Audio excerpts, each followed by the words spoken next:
Sedih banget ikan baru lahiran dan induk malah mati duluan akibat induk sakit sisik nanas. Jadi sekitar 3 minggu lalu ada molly orang yang gendut banget guys, kelihatan lemes dan terus dikejar sama jantan. Langsung saya pisahkan ke box karantina, takut ikannya tiba-tiba melahirkan. Belum lama di box karantina pas saya cek, seneng lihat ikannya beneran melahirkan anak. Dan anak-anaknya banyak banget guys. Seneng lihat anak-anak ikannya banyak lahir dan sehat-sehat gak berhenti. Di sini mulai muncul keanehan pada induk mollynya guys. Anakannya anteng di dasar box karantina yang bikin heran.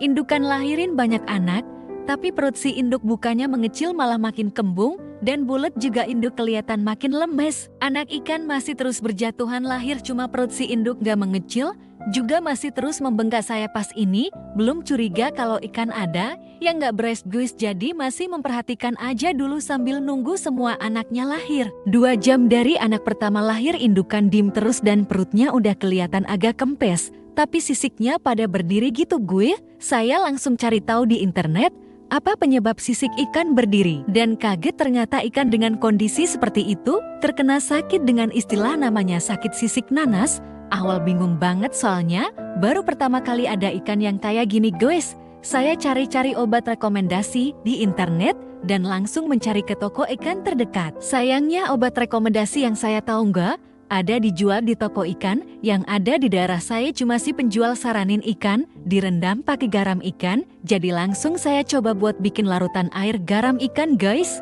Perhatikan sisiknya makin mengembang dan besar guys. Itu ikan masih ada di box karantina, belum saya pindah ke tempat larutan garam. Sampai akhirnya anakan yang tadinya di dasar sekarang udah naik ke permukaan cari makan, sedangkan indukan masih lemes terus. Nggak begitu lama, saya tinggal ikannya buat cari lagi obat di beberapa toko. Pas saya pulang lihat kondisi ikannya udah berenang gak karuan guys.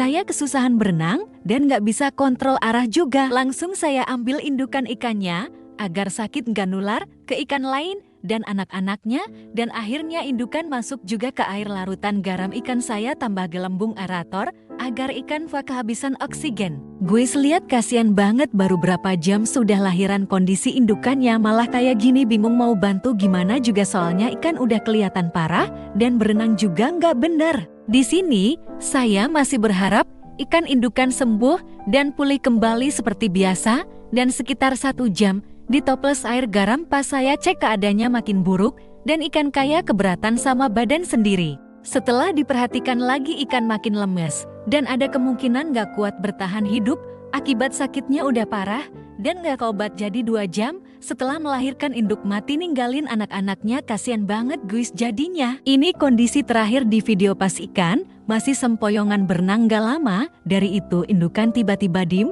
dan mengeras. Akhirnya saya kubur, tapi nggak saya video shotnya, nggak sempet juga nggak ingat guys. Sedih banget asli, kasihan sama ikan gemoy itu.